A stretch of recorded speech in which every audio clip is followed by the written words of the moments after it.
Green peas பச்சை பட்டாணியை வச்சு ஒரு ஸ்பைசியான மசாலா. இது சப்பாத்தி, தோசை இது எல்லாத்துக்குமே சூப்பரான சைட் டிஷ்ஷாக இருக்கும். எப்படி செய்யுதுன்னு பார்க்கலாமா? ஃபஸ்ட்டு ஒரு கடாயில் தேவையான அளவு எண்ணெய் ஊற்றிக்கோங்க.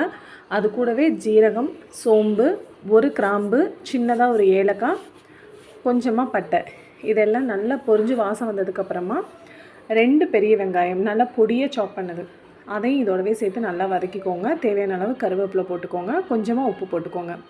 இது எல்லாமே கண்ணாடி பதம் வர வரைக்கும் நல்லா வதங்கணும்.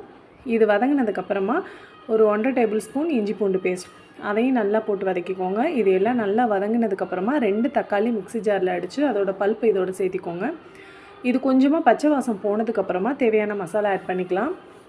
நான் கொஞ்சமாக மஞ்சத்தூள், 1.5 டேபிள் ஸ்பூன் மல்லித்தூள், 1 டேபிள் ஸ்பூன் குழம்பு மிளகாத்தூள் இது எல்லாத்தையும் ஆட் பண்ணியிருக்கேன். குழம்பு மிளகாத்தூள் இல்லைன்னா வர மிளகாத்தூள் ஆட் பண்ணிக்கலாம், ஒன்றும் ப்ராப்ளம் இல்லை. கொஞ்சமாக கரம் மசாலா இது எல்லாத்தையும் சேர்த்து நல்லா மிக்ஸ் பண்ணிக்கோங்க.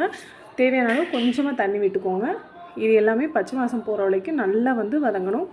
பச்சை வாசம் போனதுக்கப்புறமா நம்ம வேக வச்சுருக்க பட்டாணி அதோட தண்ணியோடு சேர்த்து நல்லா மிக்ஸ் பண்ணிக்கோங்க. தேவையான அளவு வாட்டர் வேணும்னா ஆட் பண்ணிக்கோங்க. இது எல்லாமே நல்லா மிக்ஸ் ஆகி கொஞ்சம் நேரம் நல்லா ஒரு 10 மினிட்ஸ் நல்லா குக் ஆனதுக்கப்புறமா கொஞ்சமாக தேங்காய் பேஸ்ட் அரைச்சி இதோடய ஊற்றிக்கோங்க. தேவையான அளவு மல்லித்தலை போட்டுக்கோங்க. இது நல்லா ஒரு கொதித்து நல்லா சுண்டுனதுக்கப்புறமா இறக்கிக்கோங்க. இது ரைஸ்க்கும் நல்லாயிருக்கும், சப்பாத்தி அண்ட் தோசை இது சும்மா நார்மலாகவே நம்ம சாப்பிட்லாம். அவ்வளோ டேஸ்ட்டாக இருக்கும். ட்ரை பண்ணி பாருங்கள், கண்டிப்பாக உங்களுக்கு பிடிக்கும்.